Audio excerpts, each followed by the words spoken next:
Vous êtes sur Bonferré Télévision pour le 21h. Fidèles téléspectateurs, bonsoir. Nous vous ouvrons ce journal avec cette célébration ce jour de la première édition de la journée du préscolaire. Une journée au cours de laquelle les initiateurs visent à échanger sur l'importance du préscolaire au Niger. Plusieurs éducateurs ont effectué le déplacement, suivant le compte rendu de Suleiman Ousmane et Ibrahim Ide. Une innovation dans le monde du préscolaire au Niger, le retrouvail des enfants du préscolaire de Niamey avec l'ensemble des acteurs éducatifs et autorités éducatives du pays à travers l'organisation de la première édition de la journée du préscolaire. Un moment symbolique et historique qui vise à faire la genèse de l'importance de l'éducation du préscolaire au Niger.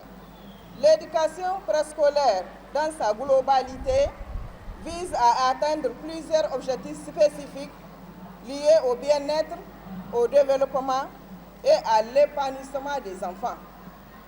Il s'agit notamment de, primo, offrir aux enfants un lieu de sécurité encadré par des professionnels.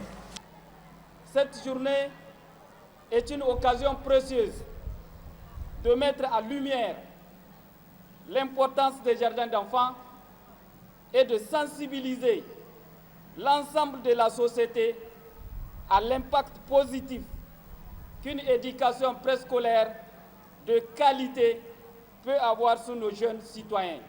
Cette journée a été également une occasion pour les initiateurs de remettre officiellement un mémorandum à la ministre en charge de l'Éducation nationale.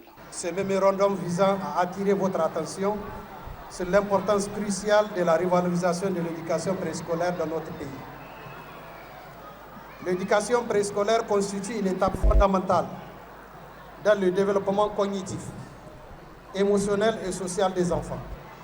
Nous croyons fermement que la revalorisation de l'éducation préscolaire au Niger est une nécessité impérieuse pour bâtir un avenir meilleur pour nos enfants et par extension pour notre nation. En réceptionnant le mémorandum, la ministre de l'Éducation nationale a salué les initiateurs tout en situant l'importance de l'éducation du préscolaire au Niger. Vous venez au moins de poser un acte historique.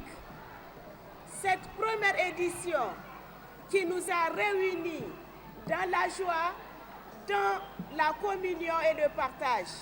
La réforme de l'endossement du préscolaire au primaire sera aussi examinée. La journée dédiée aux enfants du préscolaire a été riche en animations culturelles et artistiques. Elle permettra aussi de créer un cadre de fraternité et d'épanouissement entre les enfants, mais aussi de donner une nouvelle image à l'éducation du préscolaire au Niger. Éducation, toujours, certains syndicalistes du secteur éducatif ont réagi ce matin sur la décision du gouvernement d'envisager le recrutement de plus de 5 000 enseignants contractuels en 2025. La décision a été diversement appréciée. Retrouvons Suleiman Ousmane pour le reportage. C'est sur les réseaux sociaux que les premières informations ont circulé. L'intention du gouvernement de transition qui envisage de recruter plus de 5 000 enseignants à la fonction publique pour l'année 2025. La nouvelle décision est accueillie comme un offre de soulagement chez les syndicats du secteur éducatif. En tant que syndicat du secteur éducatif, notre combat primaire, c'est le recrutement à la fonction publique des enseignants contractuels. Mais si c'est à travers ce document-là, un certain nombre important de nos camarades seront recrutés.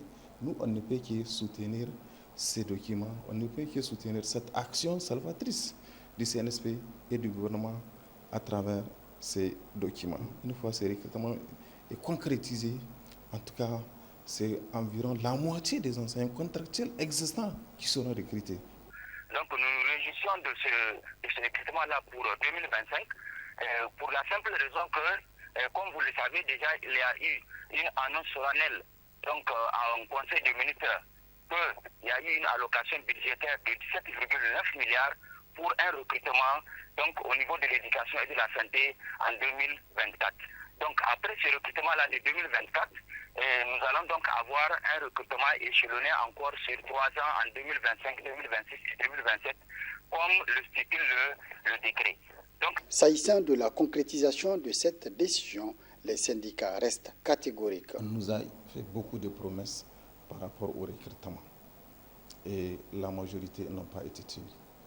Mais nous fondons espoir cette fois-ci parce que déjà une étude a été faite.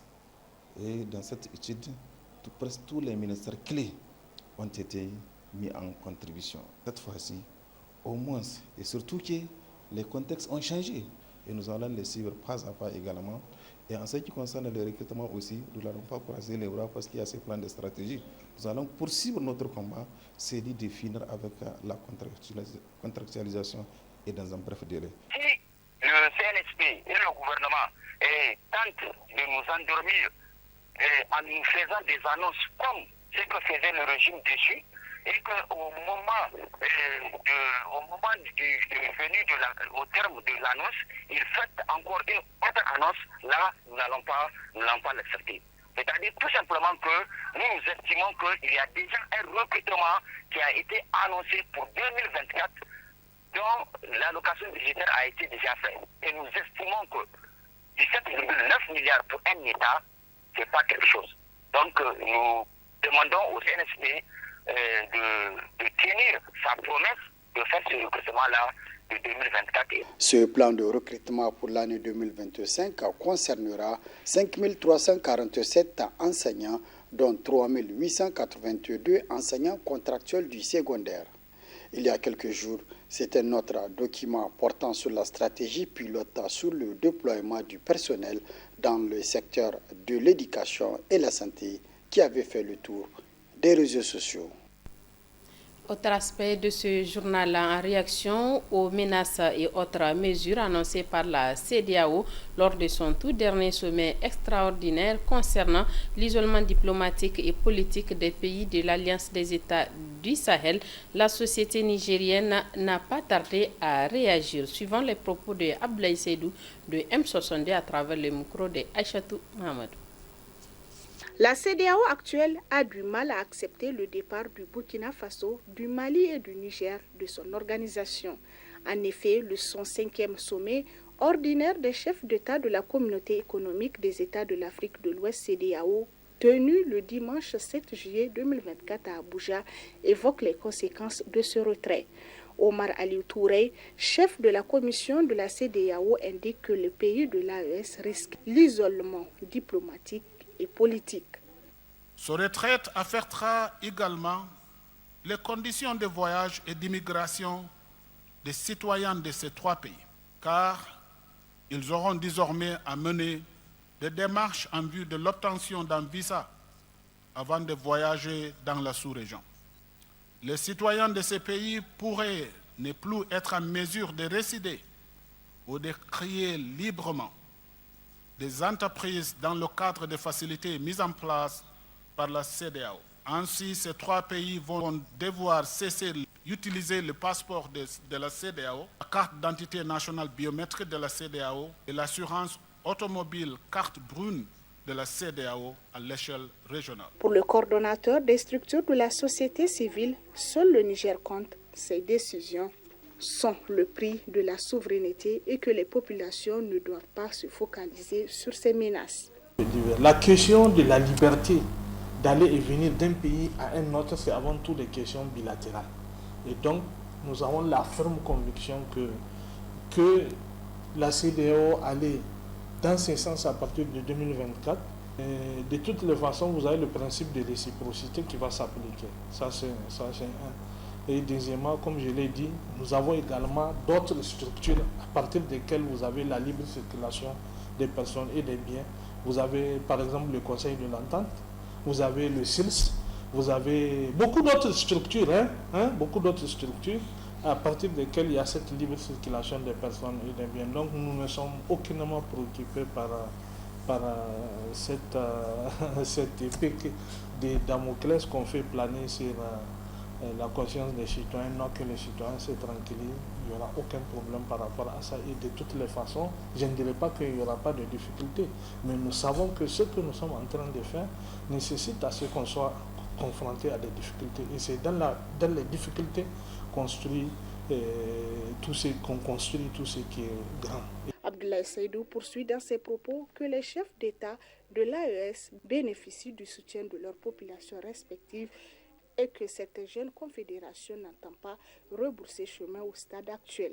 Le train de l'AES est en marche et il ne s'arrêtera pas et il ne fera pas de pause jusqu'à arriver à la destination finale. Et la destination finale pour nous, c'est la création de la Fédération des peuples du Sahel ou de l'AES, si vous voulez. Il n'y a pas un pays qui va être impacté et que l'autre va tirer les bénéfices de l'application d'une telle mesure. Donc ça va impacter certainement la libre circulation des personnes et des biens, les transactions commerciales qu'il y a entre ces pays-là. Et Dieu seul sait que ce sont beaucoup plus ces pays qui en profitent parce que qui ravitaillent nos États en nombre d'articles et de produits. Donc ils auront plus en réalité à perdre que nous. C'est comme la question de l'application de la mesure de fermeture des frontières entre le Niger et le Bénin. Cette nouvelle décision annoncée par la CEDEAO à travers son sommet, celle d'entraver la libre circulation des personnes et de leurs biens de l'AES, intervient dans un contexte de crise multiple dont l'insécurité avec la recrudescence du terrorisme dans la région.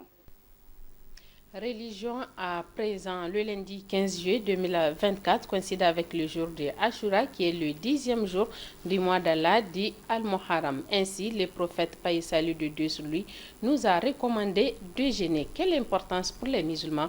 Réponse dans ce reportage. Le mois d'Al-Muharram est un pilier du calendrier musulman. C'est un mois béni rempli d'occasions de mérites spirituels, le jeûne étant l'une d'entre elles. Le prophète Mohammed, paix et salut de Dieu sur lui, a enseigné que le jeûne pendant ce mois est hautement récompensé, affirmant même qu'il s'agit du meilleur jeûne après celui du Ramadan.